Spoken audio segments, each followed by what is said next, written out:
E aí galera, tudo bem? Dando continuidade aqui ao nosso curso de Cálculo 2, vamos tratar agora de funções vetoriais, tá?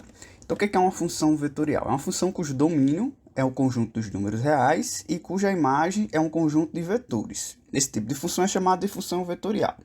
Em outras palavras, quer dizer que uma função vetorial ela vai pegar um número e transformar esse número em um vetor.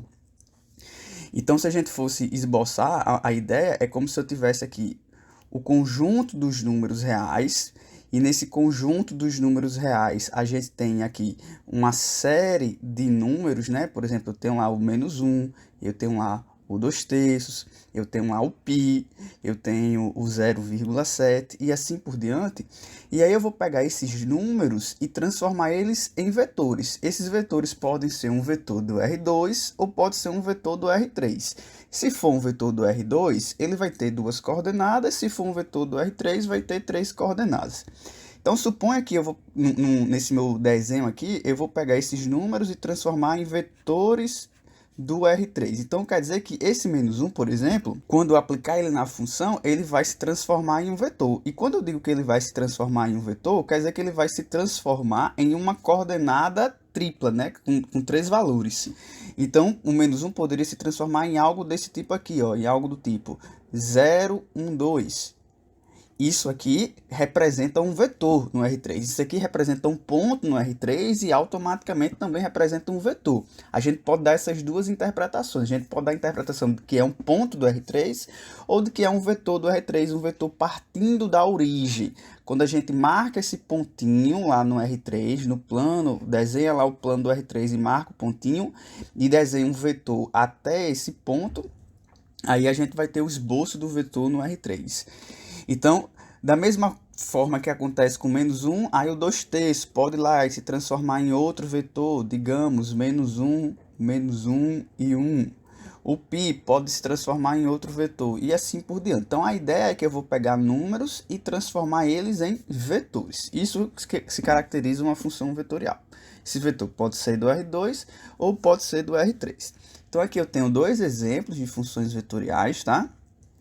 Nesse exemplo 1, eu tenho uma função de R em R2, ou seja, ela vai pegar números reais e transformar em pares ordenados do R2, tá? Aqui vai pegar números reais e transformar em ternos ordenados do R3. E aí, como são pares ordenados aqui, eu posso interpretar esses pares ordenados como vetores. E aí está aqui a lei de formação dessa função. Então, perceba que a lei de formação ela vai ter duas informações, né? Porque como é uma função de R em R2, eu vou pegar o número t e transformar ele em um par ordenado. Se eu vou transformar ele em um par ordenado, eu tenho que dizer como que vai ser sua coordenada x e como que vai ser sua coordenada y. Essa é a jogada. Da mesma forma, no exemplo 2, eu vou pegar números reais e transformar em ternos ordenados. E aí, ó, como eu vou pegar números reais, t's reais, e transformar em ternos ordenados, eu tenho que dizer como que vai ser o x desse terno ordenado, como que vai ser o y desse terno ordenado e como que vai ser o z desse terno ordenado, tá bom? E aí, se a gente fosse brincar um pouco com esses exemplos, ó, nesse exemplo 1, se eu chegar para você e perguntar assim, ó, quanto que é o f de 0, certo? Sim, detalhe, quando a gente estiver trabalhando com funções vetoriais, a gente vai estar sempre colocando aqui a setinha em cima da função, né, do símbolo da função, para que facilite o entendimento de que é uma função vetorial. Alguns livros, quando tratam de funções vetoriais, ele coloca o vetor em negrito, outros colocam como uma letra grega, a gente aqui vai estar colocando com uma setinha para indicar que eu estou trabalhando com uma função vetorial. Isso não é obrigatório. Se eu escrevo simplesmente f de t igual a cosseno de t seno de t, isso aqui já pode ficar claramente que é entendido claramente que é uma função vetorial, porque eu posso interpretar que isso aqui, que eu vou pegar um t e ele vai se transformar em um par ordenado, onde o x é o cosseno desse t, onde o y é o seno desse t, eu vou ter dois valores aqui, vou ter um par ordenado, automaticamente eu tenho um vetor. Posso interpretar dessa forma, sem necessariamente ter a setinha aqui em cima, tá? Mas, a quesito de facilitação, facilitador, vamos colocar a setinha. Então, o f de 0 seria o quê? F de 0 seria trocar o t por 0, não é isso? Aqui era o t, estou calculando f de 0, então f de 0 seria trocar o t por 0, então eu teria cosseno de 0 e seno de 0. E aí eu calculo quanto é que dá isso. F de 0 vai dar o quê? Ó, F de 0 vai ser o cosseno de 0, se a gente vai lá no ciclo trigonométrico e faz o desenho, o esboçozinho, o cosseno de 0 ele vai dar 1, e o seno de 0 ele vai dar 0. Então, portanto, F de 0 vai se transformar no vetor do R2, que tem coordenadas 1, 0. Tá certo? Se eu chegar para você e perguntar, por exemplo, o F do número π sobre 6. Quem é o F do número π sobre 6? O F do número π sobre 6 vai ser o cosseno de π sobre 6 e o seno de π sobre 6. E aí, quando a gente faz essas continhas, ó, o cosseno de π sobre 6 seria o cosseno aqui, se a gente pensar isso aqui como seno graus, né? 180 dividido por 6, seria o cosseno de 30 graus, que é a raiz de 3 sobre 2, e o seno de 30 graus, que é 1 meio. Então, perceba aí, ó, que esse π sobre 6 me deu esse vetor aqui que tem coordenadas raiz de 3 sobre 2 e 1 sobre 2, tá bom? Da mesma forma, a gente pode fazer essa brincadeirinha aí com o exemplo 2.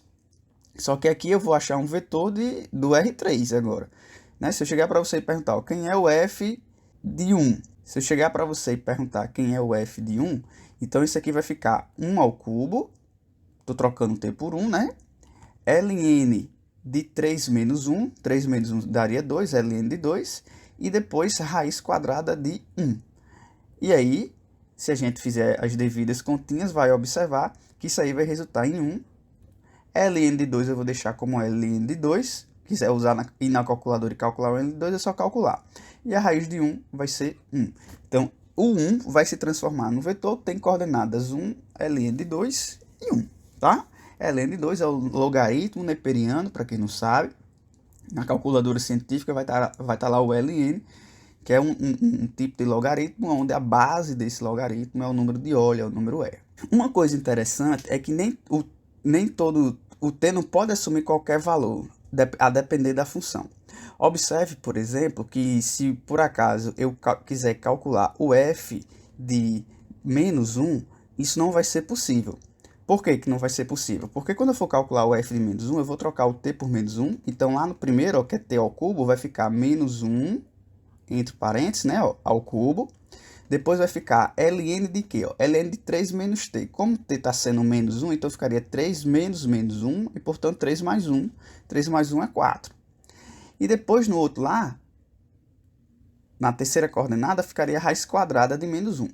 E aí, a raiz quadrada de menos 1, ela não existe no contexto dos números reais, né? E aí, portanto, não teria como eu calcular aqui o f de menos 1. Ou seja, como não tem como calcular o f de menos 1, o f de menos 1 ele não faz parte do domínio. O menos 1 ele não faz parte do domínio da função. Tá? O domínio são os valores que o t pode assumir, e o t está aqui, ó, é um número real. Então, t não pode assumir menos 1 nesse caso aqui, porque se ele assumir menos 1, eu não vou achar uma resposta para o f dele. Então, o domínio não pode ter o menos 1 fazendo parte. E aí, como é que a gente faz para determinar qual é o domínio de uma função vetorial? Aí a gente tem que analisar coordenada por coordenada. Porque como esse caso aqui, ó, eu tenho uma função vetorial, ela é composta em cada coordenada por 3 funções. Então, exemplo 2, eu posso dizer que essa primeira função aqui é a função da coordenada x, e a gente pode representar ela assim, ó, por x de t. X de t é igual a t ao cubo. A segunda função, que é a da coordenada y, eu posso representar ela por y de t, dizendo que o y é uma função de t. E ela está sendo ln de 3 menos t. E a última função lá, que é a z, ó, eu posso representar ela por z de t. Isso aqui pode ser escrito como sendo a raiz quadrada de t. Essas equações elas são chamadas de equações paramétricas da minha curva, tá certo? E quando eu represento essa função dessa forma aqui, com essas equações, eu tenho isso que é chamado de equações paramétricas da função vetorial.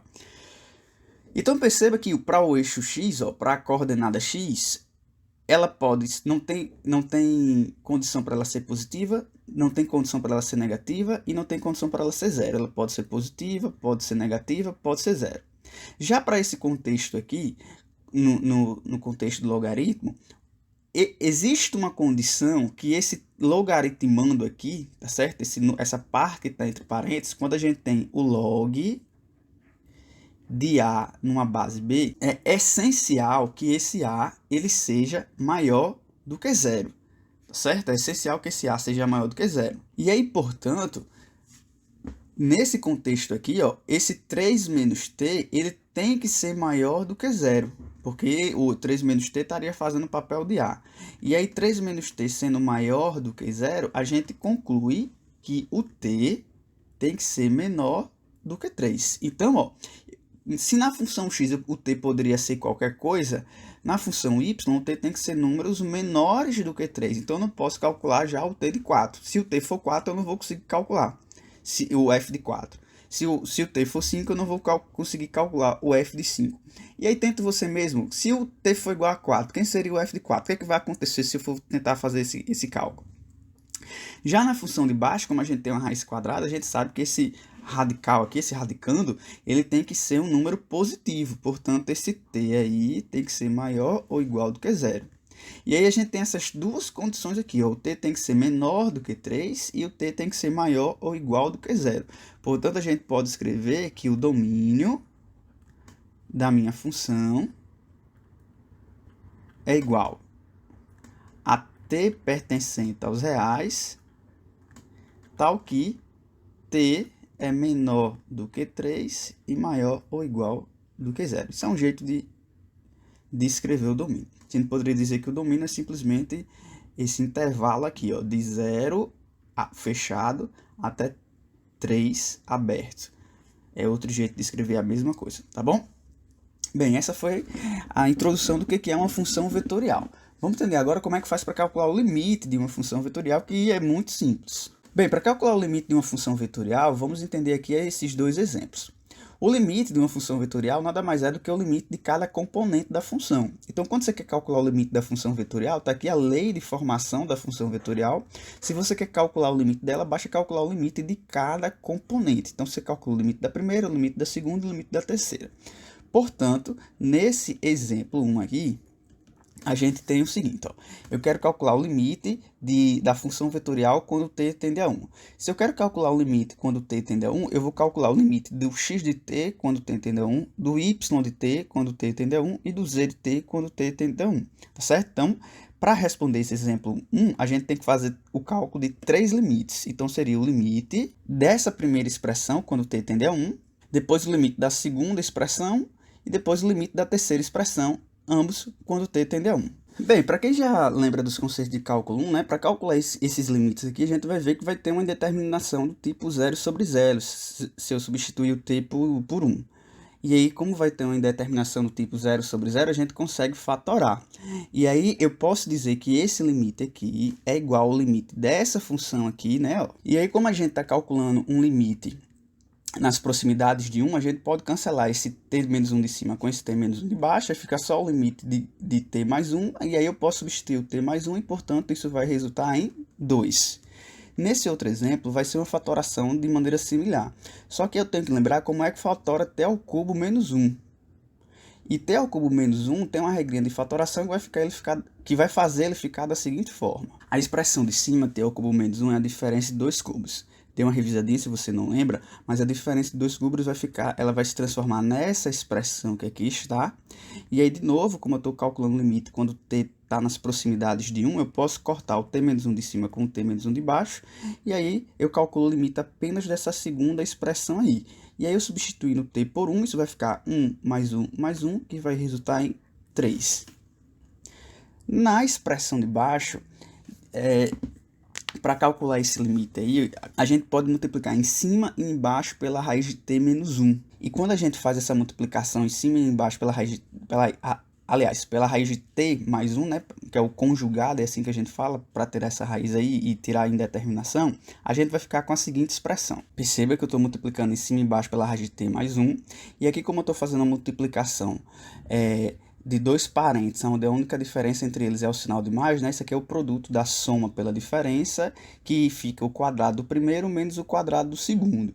Que, na verdade, o quadrado do primeiro vai dar t, o quadrado do segundo vai dar 1. Então, toda essa expressão aqui, ela se transforma em t menos 1, né? Porque o quadrado da raiz de t vai dar t. E o quadrado de 1 vai dar 1, né? O produto da soma pela diferença faz isso acontecer. E aí eu vou ter só o t menos 1 em cima, que eu posso cancelar com o t menos 1 aqui de baixo. E aí tudo isso aqui está cancelado, né? Porque tudo isso aqui era t menos 1. E aí eu vou ter que calcular agora o limite só de 1, em cima ficou 1, né? Sobre a raiz de t mais 1. E aí, quando t se aproxima de 1, eu vou trocar o t por 1, então vai ficar a raiz quadrada de 1, que é 1, 1 mais 1 dá 2, e aí, portanto, isso aqui vai ficar 1 sobre 2. Né? Em cima ficou 1, tá certo? Cancelou todo mundo, fica 1, né? E embaixo, quando eu substituir o t por 2, vai ficar, t por 1 vai ficar a raiz de 1 mais 1, que é 2. Portanto, eu tenho que, quando t se aproxima de 1, essa função se aproxima desse vetor aqui. E é isso que tem que ficar claro para vocês, tá? Porque a função vetorial, quando eu estou calculando o limite da função vetorial quando t se aproxima de 1, eu vou estar dizendo para qual vetor aquela função está se aproximando. Aquela função vetorial está se aproximando.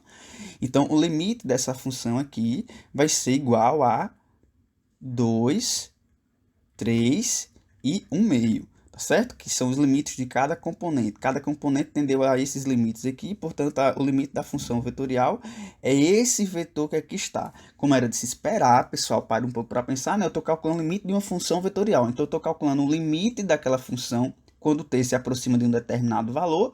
O limite daquela função vai me dizer para qual vetor aquela função está se aproximando, porque eu estou tratando de uma função vetorial. Toda vida que eu vou estar calculando os f's, eu estou achando vetores. Então, nesse caso aqui, era quando t fosse 1, né? Então, quando t for 1,1, quando t for 0,9, quando t for 0,999, quando t for 1,01. E toda vida que eu faço essas perguntas de quando t for determinado valor, eu vou estar achando vetores, lembre-se disso. E aí, o limite da função vetorial quando t se aproxima de 1 é de se esperar que eu ache um vetor, e o vetor tem justamente essas componentes aqui, 2, 3 e 1 meio, tá bom? Opa, eu até botei, era para ter ficado aqui, 2, 3 e 1 meio. Agora está no cantinho certo. E aí, da mesma forma, a gente calcula o limite aqui dessa função quando t tende a zero, tá certo? Então, tem uma função de r excluindo o zero. Então, o zero não faz parte do domínio dessa função, justamente porque o t aqui ó, não pode ser zero.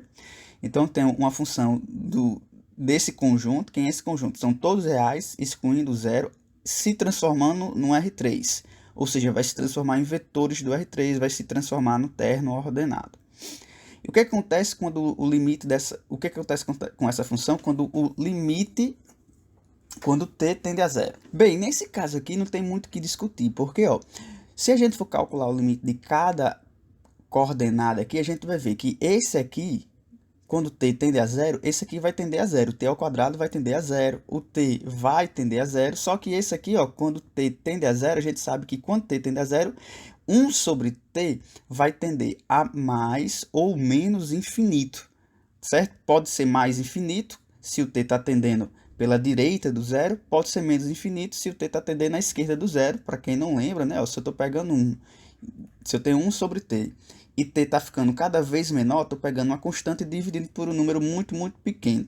Então, isso aqui vai tender a explodir, vai tender a mais infinito ou menos infinito. Depende se esse número muito, muito pequeno pode ser negativo, ou esse número muito, muito, muito pequeno pode ser positivo. E aí, a depender da situação, eu vou ter mais infinito ou menos infinito. E aí, nesse contexto aqui, a gente tem que o limite dessa função não existe. Certo? Bom, e aí estão dois exemplos para ilustrar como é que faz o cálculo de uma função vetorial, do limite de uma função vetorial e as introduções. Espero que tenham entendido. Qualquer dúvida é só perguntar. Até a próxima aula. Tchau, tchau.